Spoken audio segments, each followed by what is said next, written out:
here today with a very special guest, okay? And also, I'm here with our brand new look, our brand new studio, our brand new office.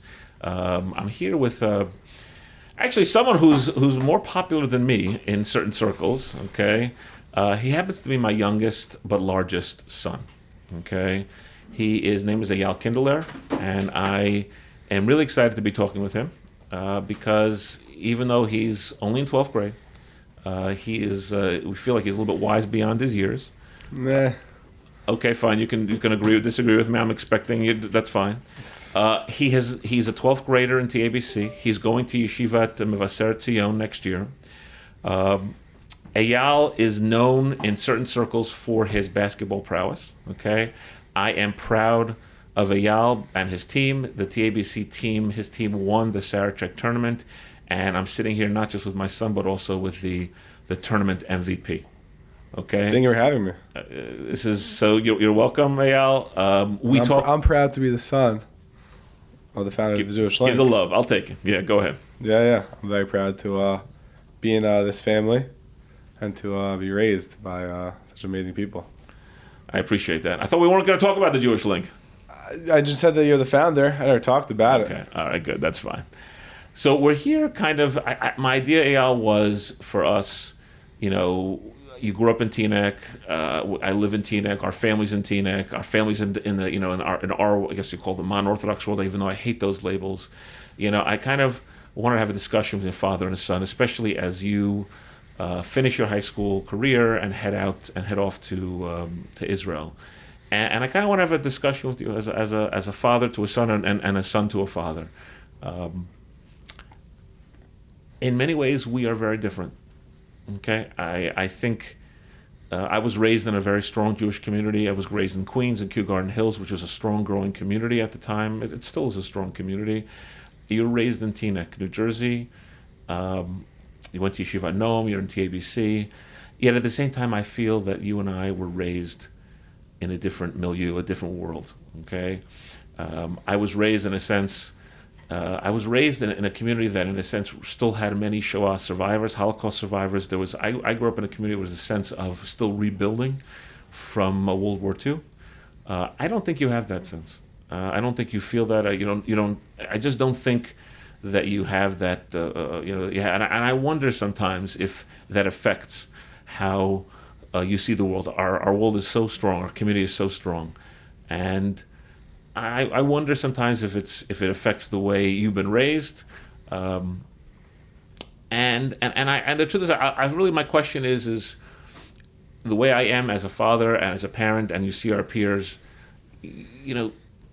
what differences do you see? Like, how am I different than how am I different than you? What are we doing wrong? No, I'm just kidding. Go ahead. Yeah. I think that we grew up in very different communities. I mean, you said that you grew up when there were still Holocaust survivors. I think your community, when you were growing up, had a little bit more of a sense of urgency. People thought they had to get things done maybe more because seeing that they have to rebuild. And I think your generation's very successful. And I think that my generation's a little more laid back. I think we also are very into e-com and all the different things that we were very business oriented, but I think that we're a little bit more laid back, more chill.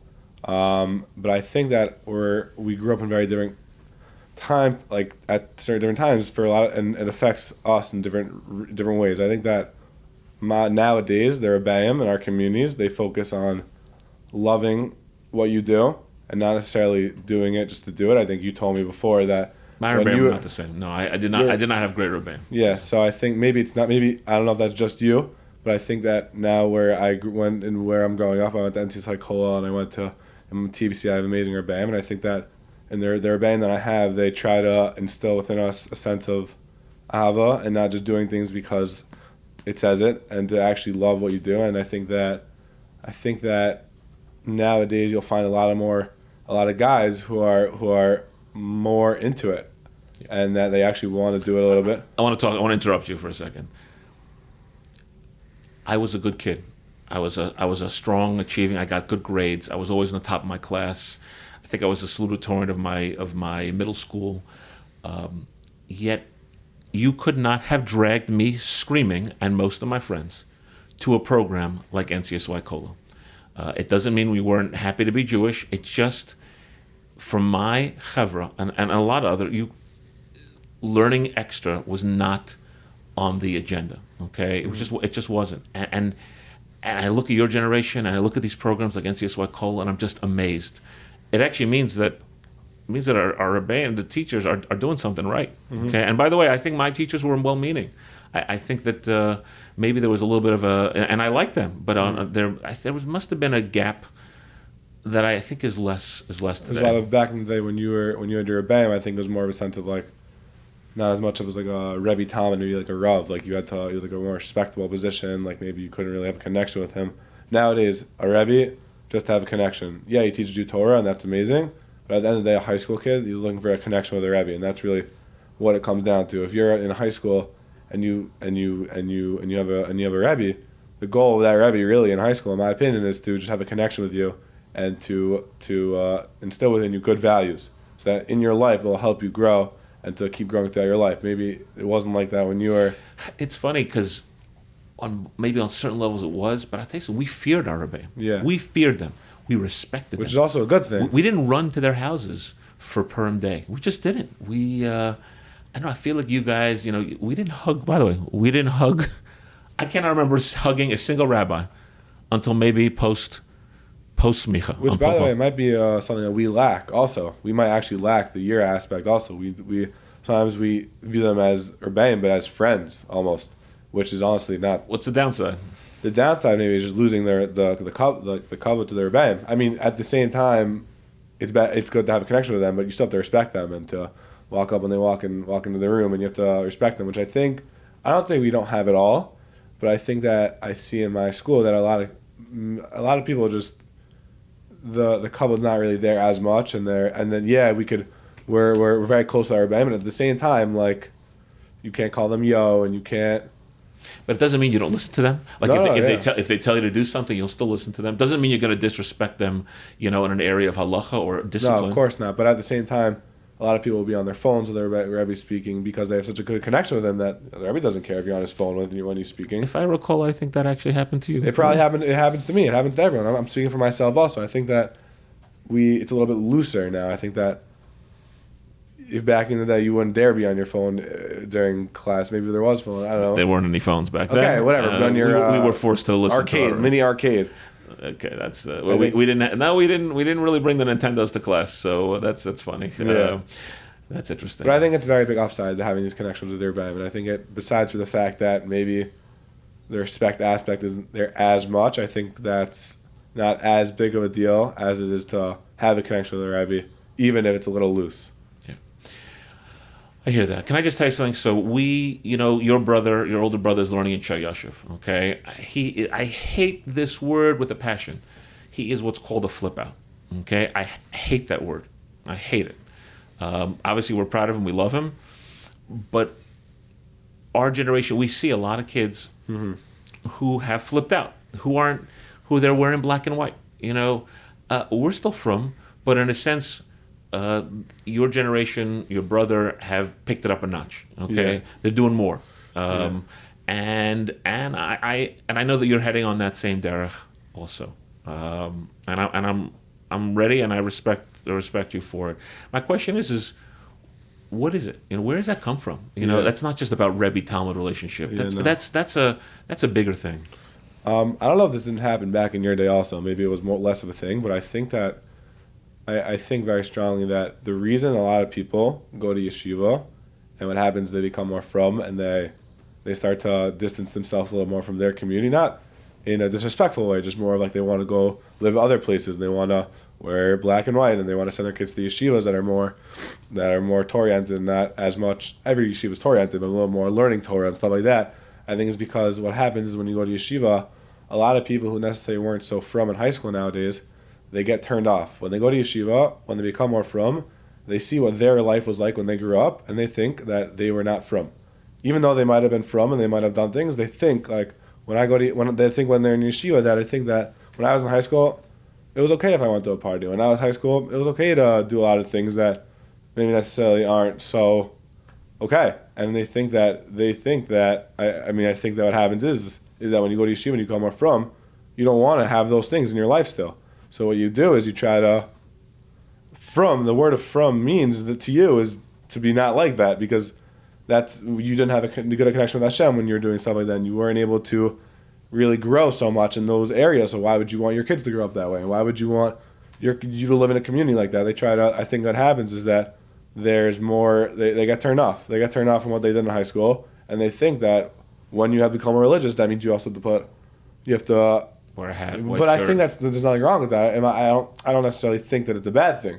I think it's just what happens. I think that if your foundation in Judaism is more strong in high school, then I think this doesn't happen as much. I think that if you're a kid who maybe is already someone who feels good about their Judaism and the connection to Hashem, I think when they go to yeshiva, I think there's probably a lesser percentage of them flipping out or whatever, or putting on a hat or wearing black and white or doing these things that maybe are more yeshivish or stuff like that, because they felt that when they were in high schodon't, they weren't religious, and they wouldn't want to. I hear that. I'm going to agree with you on that. I actually think there's something more to it, which you may not be as sensitive to, and it has to do with attitude towards secular studies, okay, to the world at large. I really, we talk about this move to the right that we're seeing, I see within our family, within our community. I think I was raised, Eyal, I went to MTA, I was raised that I could be the President of the United States. Okay, that was you could be, meaning you could be the best in Torah and the best in the secularist world. Okay, and that's how I was raised, and our goal was to be the best in the secular world and the best in, on the Torah side. And as I got to college in Smicha, I realized it's really hard to be the best in both. Something's got to give. Okay. I always felt that when I listened to these great lectures, which I actually have to make sure that you listen to, from Rabbi Lamb, that he did what's called dorm talks. And he would sit there and talk about a beautiful vision of Torah Umada. And it was so beautiful. I'm telling you, the notion that Torah and secular studies could be integrated and totally, be one with each other is such a beautiful vision. But the problem was, it's not for the masses. It's not for the Hamon Am. It just doesn't work. Okay, it works for the elites. It works for the smartest, most motivated guys. And I think what's also happened is, and I failed. I'm going to tell you something. Yeah, I failed. I failed in kind of conveying that to you on the secular studies. But it's really because the secular studies, the world has changed. The importance of an undergraduate BA has changed. Higher education has changed. And I think you kind of absorbed that but your attitude toward Torah hasn't changed. Torah is still really important, and as Torah kind of went up, and the importance of secular studies or the world at large kind of went down, I think that explains a lot of what we call the move to the right among the younger generation. I could be wrong. Mm-hmm. So, and also tell me about your attitude. I know that you're not looking forward to, you're not going to get a PhD. You're not looking to get a fancy degree. Yeah, I think that one of the foundations of being modern Orthodox is that you're able to do Torah Mada to its best extent, and I think that being someone who's really living that lifestyle, you're incorporating all of the secular stuff, but you're not giving any leeway to the Torah side. You're fulfilling you're doing halacha to its full extent, and you're not giving in to anything in the world we live in now. But at the same time, you're finding important. You got a PhD, get a good job. To really focus on the secular studies. I think nowadays, for kids my age, I think that people view it as less important. I think that people see a lot of people who didn't do as well in school when they were your age, and they're very wealthy and they're doing well nowadays. And I think people see that. They see it too much of it, I think. But it's a message they've got. And I think people see that when they're in English class in 12th grade and they sit in English class, they're like, what's this going to help me with? They don't really view the importance of how. We don't really see the importance in math in 11th grade or math in 10th grade. It's very important. It's just we don't really see the importance. I'm not sure why. I just think that a lot of people think that with or without it, they'll be able to do well in life, no matter what it is. I think that they think that, me included, I think that when you go to, a lot of people getting Excelsior degrees and degrees from places that are very quick. Like your brother, 6 months. My brother. Mm-hmm. And I think that if you can get a BA in 6 months, then why not? That's what people think. they don't see the value as much in going to college for 4 years and getting a... Yeah, that's actually one I'm not sure why. Yeah, no, I mean that's actually, you know, it's funny. It's actually not even a Jewish thing. The whole change, the meaning of the undergraduate BA is totally different today. It's changed by the Jewish and secular, and I think it's actually impacted us. I want to move on to a different topic, okay, and actually relates to modern Orthodoxy.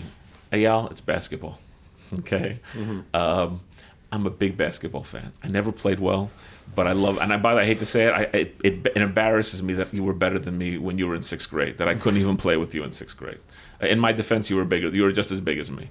Actually, no, that's not 100% true. But you were as tall. You probably stopped playing around like 7th grade. Possibly. So, and I you know how basketball's been a big part of who Eyal Kindler is and who our family is. By the way, also your brother's a great ball player too. How, you know, I did I overemphasize the basketball? Did I go crazy on it? I did, but you can say yes, by the way, because I'm a basketball father. I'm a proud basketball father, but I worry sometimes that I overdid it. I mean, I think that you didn't overdo anything. I think that everything that's happened till now is supposed to have happened. But You can speak freely, by the way. no, I am. I really think that I wouldn't be where I am if you weren't crazy about basketball. So I think that Yes. So that's a really good thing. But By the way, we have to record that and save that. And I'm going to try in that one. Okay. Oh, thank you. I love hearing that. But I think that yes, I was playing a lot of basketball in 2nd grade, and 3rd grade, and 4th grade, and 5th grade. And I think I was taking it more seriously than my friends were. I think when we were going to Broncos in 6th grade and in 3rd grade, other guys were doing it because like fun. I think I was maybe doing it because like it was like really important. You never miss the game. You come to every single game. And I think that... Do you remember all the times I pushed you to do things you didn't want to? There's so many leagues where I didn't want to do at all. And then you were like, no, do it. And we got into fights about it. And I ended up doing it. And Yes. I recall. I pushed you. maybe with or without it, I would have still did what I did. But I'm not sure. I think that basketball's been a very big part of my life. I think that if it weren't... I mean, through basketball, I've made so many friends, met so many different people. I think that... Wait, you notice how people look at you differently because of basketball? I mean, yeah, because, I did win a cool thing, so I think that people now... You went to Argentina last year? I went to Argentina, I think. You acquired the nickname the Mountain of Argentina, the Mountain of Teaneck? No. It was lasted for like a few months, maybe like 2 months. But I think that through basketball, I've really been able to connect with a lot of different more people that I wasn't... I went to Argentina, I met a bunch of new guys through Sarachek. I remember in 10th grade when I went to Montreal for the basketball tournament, right. I didn't know a single kid from a different school besides for Frisch, TBC, and SAR. And I went and I made friends from Mag David, Flatbush, Hillel, through all these different schools, and I'm still friends with to this day. And I think that if it weren't for me to be crazy, me to have been playing at I wasn't even so good. Up until like 6th grade, up until 9th grade, 6th, 7th, and 8th grade, I was not that good. I was tall and I could hit last, but I wasn't that good. 9th grade and upwards when I started to make a push and I started to play better and adjust well to the league and I'd be able to use my position to my advantage. Yeah. And I think that that's helped me in not just basketball but life. I think basketball is one of those things that it's really just a gateway to having a better life. I think that when you play basketball and are good at something and you have a strength and you're able to use that strength to your advantage and use it for good and not to use it to be a lot of kids. They're good at basketball and they're very egotistical about it. Can I just tell you something? I think everything you're saying justifies me being a little bit Meshuggah. Yeah, you definitely are. You definitely were very. By the way, mommy, your mom really upset at me many times. Okay, and like she felt I overreacted on certain things, and I regretted at the time. But I'm just happy hearing that. Yeah, I'm gonna cry. Okay, I'm gonna ask you a tough question. You don't have to answer now. Do you see basketball being a big part of your future? And do you think you'll be on the? Do you think might be playing on the next level? No pressure, by the way. I think I'm done raising you, by the way. I think actually as a parent I have to say it's over. So I'm not forcing you to play further.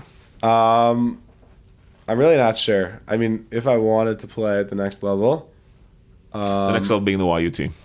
I mean, yeah, I'm not sure. I think I would have a hard time really playing a lot of basketball in yeshiva. I think that's a hard thing to do. I think when your main focus is on learning Torah and growing, I think it's hard to fit so much time in for other things. I'm not saying you can't. You obviously could, and you have to be normal. But at the same time, when you're so focused on something else, I think it's hard to wake up at 5 o'clock in the morning to play basketball. I mean, there's guys like Zevi Salmon's a very big role model for people who want to do that, and I think it's amazing. But I think that for me personally, I'm not sure if I'm a good enough player I think I'm very good, but I don't think that. Like Xavier Salmon's amazing. He's really, really good. He has a great shot, and he's also super intense. He learns. We think that. I mean, we think he does more than most normal people. Exactly, but I think that I'm not sure if I see myself doing the same thing. I don't know if I'm able to do two things so intensely. I think maybe if I wanted to play basketball at the next level, I don't know if I would be able to. I don't know if I'm able to wake up 5 o'clock in the morning, play ball, go to chakras, learn, come back, play ball again, go back, learn. I think I'm not sure if I'm able to do that. You're just saying it's going to be hard to balance. But I think the reason I'm not able to do that is because I don't know if my mind wants me to. I think if I wanted to play basketball when I was in college, I think I would be able to, but I don't know if I want to. I think that honestly, I don't know if I want. I think I want basketball to be a part of my life forever. That's 100%. Can I just make a quick pitch? I happen to like the discipline. That aspect, the balancing thing, it's really tough. But to me, there's a value to it. Yeah. No, so I'm going to make that parental push. You don't have to respond to it. But I'm just telling you, as the parent eye perspective. So if someone who wasn't a good ball player and didn't have the opportunities you have, like I would make that push. And still. I agree with you. I just don't know if I value playing in college enough. I think that I agree. If I were to wake up 5 o'clock in the morning and play basketball for practice, I think that's great discipline, and it teaches me how to have a good discipline schedule and to balance different things at different times. But I think that if I don't care enough to, then I don't see why I would. Okay, I heard that. So basically, okay, I heard the message loud and clear. But I don't think that takes away from basketball I played in the past. I think that it's all been worth it, and that I'm very happy with everything. All right. Last this thing. You are, besides being a basketball player, you are also a special needs sibling. Okay, you have a brother. I have a son who's Zev, who's autistic, who now lives in a group home. I've often felt that having Zev has changed us as a family. Definitely. I always believe that. Mommy and I always wonder, like, what's the impact? What's the we can talk about being more sensitive, just more caring. I never sure about that, but we always worried about like the impact of Zev on you guys, especially you. And just tell me how you look at Zev, especially since he's your older brother. Yeah, no, I think that it's the impact Zev has had on our life. I think if it weren't for Zev, I would be a totally different person. I think that my whole life would be different. I mean, obviously Hashem gave me as a brother, so there has to be a reason for it. But I think at the same time that if it weren't for Zev, I think I would be less sensitive to other people. I wouldn't be kind. I wouldn't be kind. I think that having Zev as a brother has taught me, and I think Noam and Tamar and our family, to really be just nice to everyone and to be accepting to everyone and to not. I think that if having a special needs brother really teaches you the importance and how grateful you have to be about your life and how other people's lives also.